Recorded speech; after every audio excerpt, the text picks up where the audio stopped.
On who will lead the state assembly. Last month, state assembly members agreed Speaker Anthony Rendon would remain in the leadership position and Assemblyman Robert Rivas would take over July 1st. But now another Democrat may be considered. KCRA 3 Capitol correspondent Ashley Zavala joins us in studio to explain the apparent power struggle. Ashley? Yeah, we have a new person jumping into the conversation. Assemblyman Joaquin Arambula, a doctor who represents the Fresno area, is now getting involved. His launch for a potential leadership bid is raising new questions about just how solid that agreement between Rendon and Rivas is, and if Democrats are actually unified in that House right now. Just a reminder, the Speaker is considered one of the most powerful positions in the state. He helps steer the flow of proposals at the state capitol and picks who leads key policy committees. I sat down with Assemblyman Arambula today for his first one-on-one interview on this topic. I have been approached about the speakership and am considering it. Assemblyman Joaquin Arambula stepping into the latest chapter in a more than 6-month-long saga of California's Assembly speakership drama.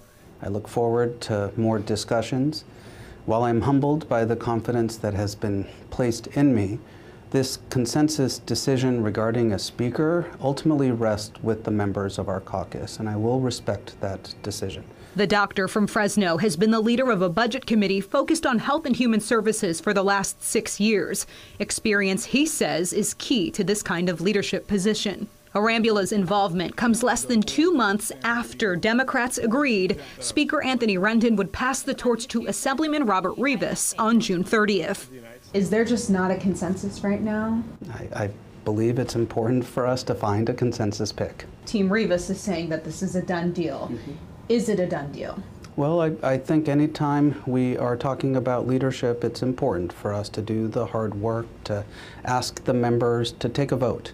And do believe it's important for us to do our research and look at that House resolution if you can, and see if you can identify who the members are who voted for it, as I do recall it being a voice vote. All those in favor say aye. Aye. And it was a voice vote. That House resolution last month was first discussed and voted behind closed doors between Democrats days after the November election. Some of the caucus came down the steps of the Sacramento Convention Center cheering because a deal with Rivas and Rendon had been reached. Looking back at the photos and the videos, I don't think I saw you in that scrum. Can I ask why? I think it's important for us. I don't recall exactly that evening and why I wasn't in there. Is there any concern that any leadership change at that point of the year could be disruptive to work here at the state capitol? I think that's why it's incredibly important for us to have a consensus pick who we as a legislature can all agree upon, and look forward to us being able to reach that consensus as a caucus.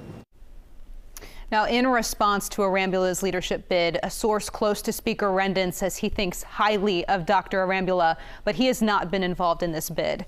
Meanwhile, a spokesperson for Assemblyman Rivas maintains the deal is done, game over, claiming the caucus has moved on from this situation.